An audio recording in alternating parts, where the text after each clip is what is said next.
तो combination of cell में series combination के लिए क्या फॉर्मूला किया था बच्चों? फर्स्ट सीरीज के लिए epsilon equivalent equals to epsilon 1 plus epsilon 2 up to last जहां तक भी होगा। लेकिन एक बात याद रखना है कि अगर हम किसमें ये हमारा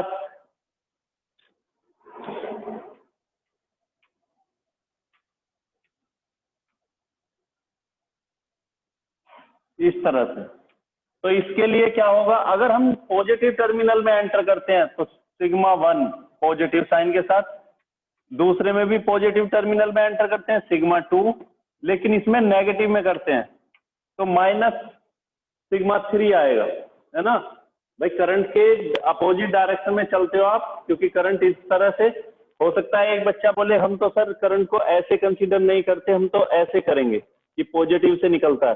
तो आप तब ऐसे चलोगे, तब क्या करना होगा, ये मान के चलो σ1, इसका EMF σ3, तो फिर क्या करना होगा, σ3 पॉजिटिव, ये दोनों नेगेटिव, -σ2 -σ1। अरे समझ आ गया? हेलो,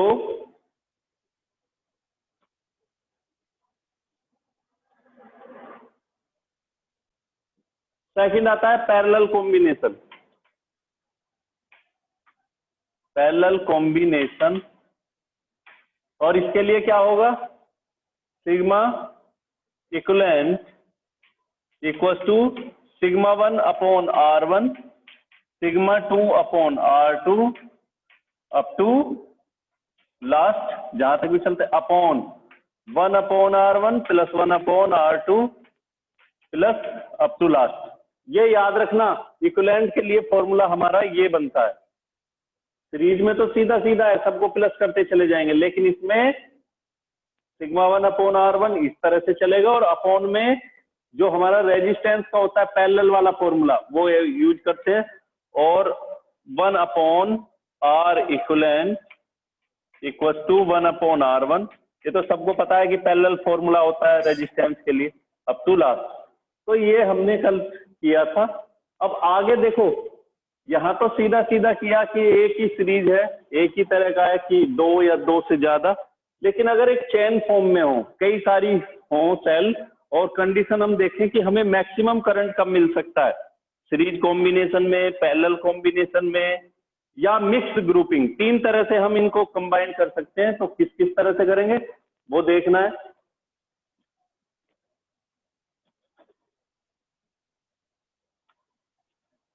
चैप्टर 2 में हमारा टॉपिक कोई डिलीट नहीं हुआ है इस बार। चैप्टर 3 में कार्बन रजिस्टर, कलर कोडिंग और कॉम्बिनेशन ऑफ रजिस्टर, ये केवल सिलेबस से निकला है, बाकी सब कुछ सेम है जो पहले था। Conditions for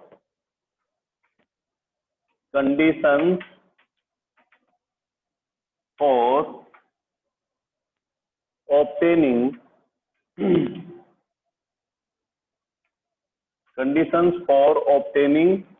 maximum current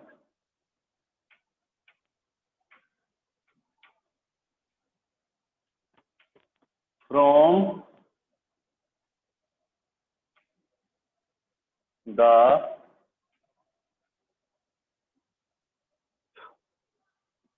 series combination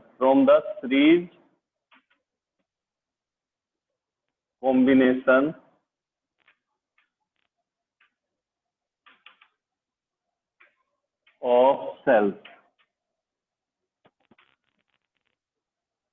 अब सीरीज कॉम्बिनेशन में हम मैक्सिमम करंट किस तरह से अचीव करते हैं वो हमें निकालना है।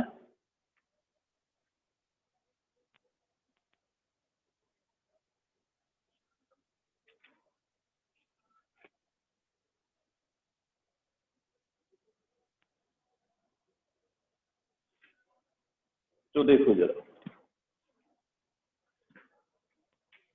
3 तरह से हम ग्रुपिंग करेंगे। पहला किस तरह से कि सबकी सब सेल किस वे में कनेक्ट है, सीरीज कॉम्बिनेशन। इस तरह से हमारे पास n सेल्स हैं और एक इंटरनल रेजिस्टेंस हमने यहाँ पे कनेक्ट किया, करते हैं। बीच में काफी सारी सेल्स और भी है। Internal resistance R1, internal resistance R2, internal resistance R3, और इस तरह से हमारा प्रोसीजर आगे सर्किट में है। और ये ε1, ε2, ε3, 4 और εn, internal resistance R1, R2 और ये यहाँ पे Rn, लास्ट में Rn।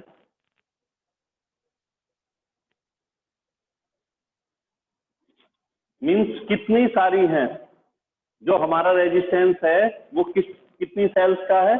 अब हम इसमें एक काम करते हैं, क्योंकि अगर हम इस तरह अलग अलग लेंगे तो टर्म बन जाएंगी काफी।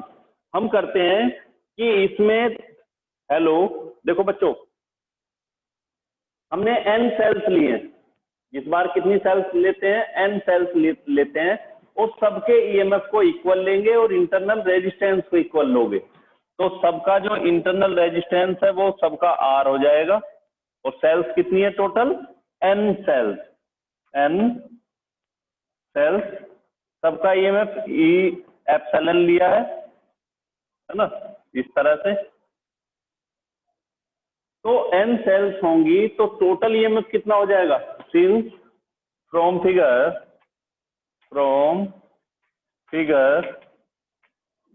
टोटल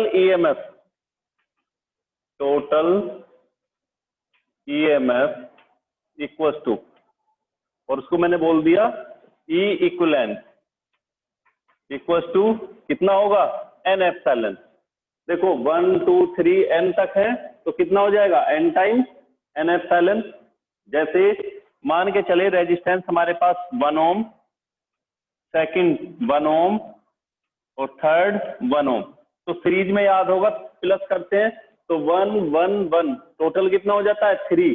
इसी तरह से कितनी सेल्स है, n, हर किसी का ईच का कितना है एप्सिलॉन, तो n सेल्स का टोटल ईएमएफ कितना हो जाएगा,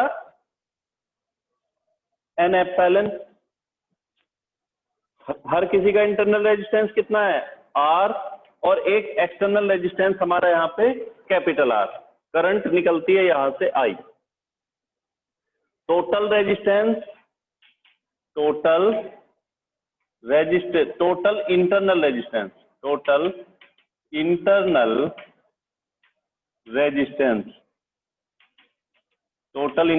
रेजिस्टेंस, इसको बोला है R इक्विवेलेंट इक्वल्स टू, ये कितना हो जाएगा NR, और total resistance of the circuit, ये देखो NR तो इसका है और प्लस ये भी तो सीरीज में ही है, therefore total resistance sir black board total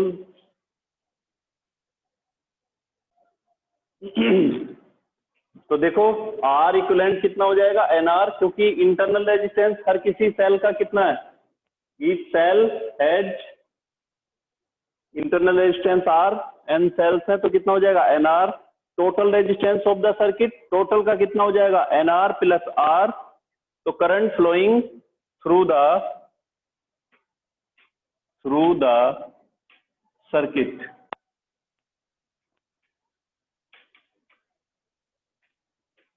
I equals to क्या होता है फॉर्मूला, टोटल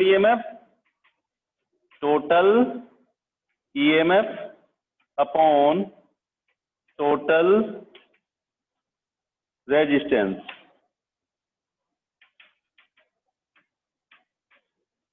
तो I इक्वल्स टू कितना हो जाएगा, टोटल ईएमएफ कितना है हमारा n एप्सिलॉन, और ये कितना है NR प्लस R। इस तरह से ये हमारे करंट के लिए फॉर्मूला है। लेकिन हमें क्या निकालना है, condition for obtaining maximum current, कि क्या इस कंडीशन में करंट मैक्सिमम होगा। तो इसमें दो चीजें देखने वाली होंगी बच्चों, एक टर्म है हमारी NR और दूसरी टर्म है हमारी यहाँ पे R। इन दोनों टर्म को इस तरह से डिस्कस करते हैं कि अगर हमारा if NR more greater then capital R. अब इसका मतलब क्या होगा कि आपने किसी बैटरी में को जब बनाया तो इतने सारे सेल कनेक्ट किए, उसमें इतने सारे सेल लिए हैं कि उन सब का इंटरनल रेजिस्टेंस एक्सटर्नल रेजिस्टेंस से ज्यादा है। अब एक्सटर्नल रेजिस्टेंस का मतलब क्या होगा? एक्सटर्नल रेजिस्टेंस का मतलब आपने किसी बड़े बैटरी से क्या कनेक्ट कर दिया? फैन नहीं, ना ही कूलर, ना ही इतना कोई बड़ा रेजिस्टेंस कनेक्ट नहीं किया, बल्कि क्या किया? एक छोटी सी एलईडी जिसका रेजिस्टेंस नेग्लेक्ट वे में है, नेग्लेक्जिबल है लगभग, एक छोटा सा रेजिस्टेंस कनेक्ट किया आपने, है ना। इसकी वैल्यू बहुत माइनर है, बहुत ही कम। फर्स्ट कंडीशन के लिए ले रहा हूं, if N R more greater than R. अगर इसकी वैल्यू बहुत ज्यादा होगी, मींस बैटरी का जो रेजिस्टेंस है, टोटल इंटरनल रेजिस्टेंस, क्योंकि सेल मिलके सब अब क्या बनाती है? बैटरी। तो बैटरी का जो टोटल रेजिस्टेंस है वो एक्सटर्नल रेजिस्टेंस से ज्यादा। एक्सटर्नल रेजिस्टेंस का मतलब एक छोटी सी एलईडी लगाई है, तुमने देखा होगा छोटी छोटी एलईडी होती है ना दीपावली पे, या तुमने मोबाइल में देखा या कंप्यूटर में, कंप्यूटर के कीबोर्ड में, इस तरह की छोटी सी एलईडी है और उसका रेजिस्टेंस नेग्लेक्ट वे में है। तो इसकी वैल्यू अगर बहुत कम हो जाएगी एनआर के कंपेयर में, तो वैल्यू क्या बनती है? Therefore we can take I equals to N epsilon upon N R, N से एन कैंसिल हो जाएगा तो एप्सिलॉन अपॉन आर। तो देखो करंट कितनी मिलती है हमें? आई इक्वल्स टू फॉर्मूला होता है ईएमएफ अपॉन रेजिस्टेंस। करंट तो केवल ये एक्सपीरियंस होता है कि करंट जैसे कितना मिल रहा है, जैसे खाली सिंगल सेल से मिलता है। भाई अगर एक सेल होती तब भी तो इतना ही करंट मिलता, तो इसका मतलब हमारे कॉम्बिनेशन का हमें कोई प्रॉफिट नहीं हुआ। प्रॉफिट कब होगा? कि कोई बड़ा रेजिस्टेंस लगाएं, क्योंकि छोटे रेजिस्टेंस में तो करंट थोड़ी सी आई, उसको बैटरी से चलाने से क्या फायदा? एक सेल से भी चला सकते थे, सिंगल एक सेल से। इसीलिए तुमने देखा छोटे छोटे कोई भी अप्लायंस होते हैं तो हम छोटी सी सेल से ही चला लेते हैं, लेकिन कोई बड़ा अप्लायंस की जरूरत होगी चलाने के लिए तो उसको उन सबको सीरीज में कनेक्ट करके चलाना पड़ेगा, तब जाके हमें ज्यादा चार्ज मिलेगा, ज्यादा करंट मिलेगा। तो समझ आ गया? ये पूछ लिया जाता है कई बार कि मैक्सिमम करंट सीरीज कॉम्बिनेशन में लगाने के लिए क्या कंडीशन होनी चाहिए? तो एक्सटर्नल रेजिस्टेंस ज्यादा होना चाहिए। अब सेकंड कंडीशन की बात करेंगे। सर 1 मिनट स्क्रीनशॉट ले लें। अरे तुमने लेट बोले चल, दोबारा भी ले सकते हो, ये वीडियो अपलोड होकर आएंगे ना जब तक, तो उसमें भी ले सकते हो, मार्क्स से भी मिल जाएगी।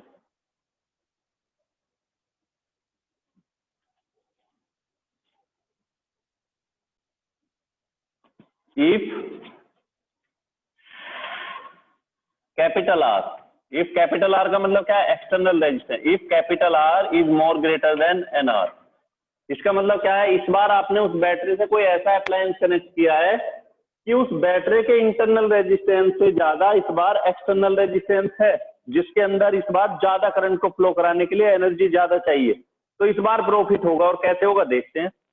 आर को अगर हम बहुत ज्यादा वैल्यू का कंसीडर करते हैं आर से, then I equal to N epsilon upon NR को फिर क्या ले सकते हो? नेग्लेक्ट कंसीडर कर सकते हैं। If R more greater than NR then we can neglect NR. तो आई इक्वल टू क्या हो जाएगा? N epsilon upon R. अब यहां पे देखो जरा,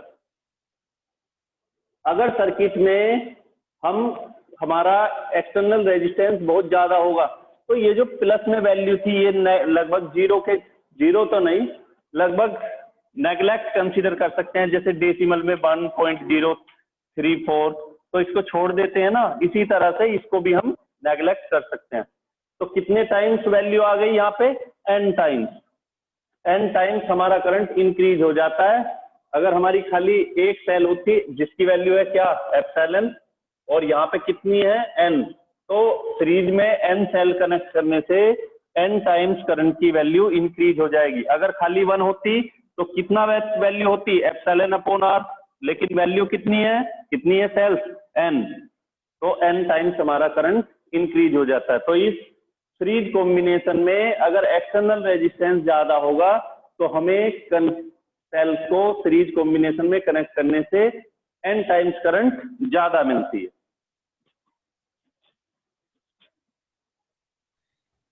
next, condition for obtaining maximum current from the parallel combination of cells. तो पैरेलल कॉम्बिनेशन कैसा होगा, यहां पे और इस तरह से हमारी कितनी सारी सेल्स है, n सेल्स है ना, इस तरह से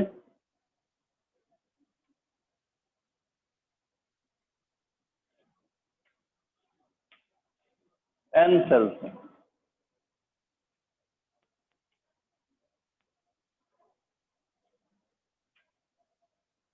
या ये बोल दें m ब्रांचेज में है।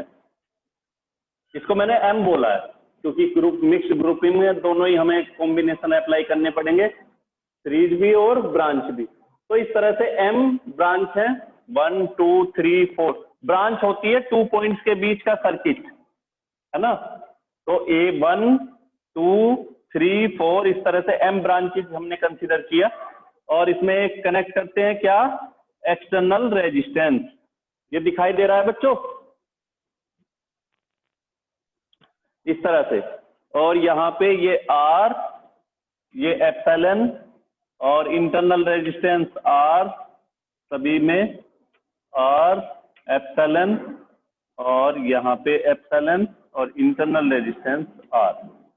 तो देखो पैरेलल कॉम्बिनेशन में जो ईएमएफ होता है वो सेम रहता है, और सबकी सब सेल कितने ईएमएफ की है, एप्सिलॉन की है, उनका ईएमएफ भी सेम है।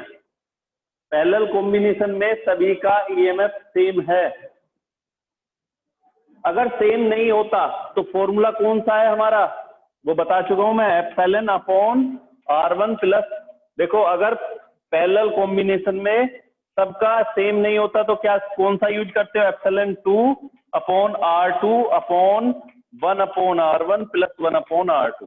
ये वाला फॉर्मूला बता चुका हूं, लेकिन यहाँ पे हमने सेम लिया है क्योंकि इस तरह से काफी बड़ी टर्म हो जाएगी, समझना है ना बस।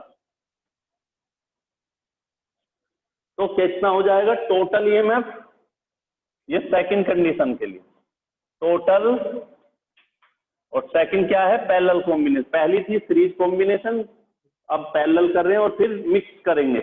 मिक्स में सीरीज भी होगी और पैरेलल भी होगी। Total EMF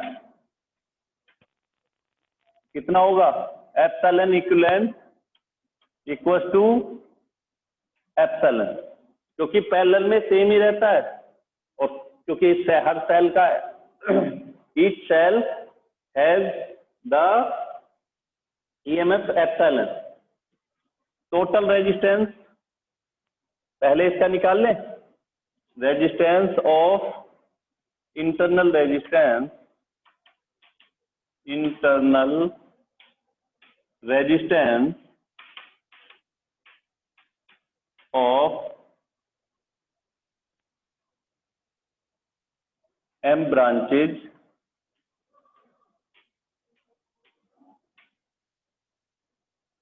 connected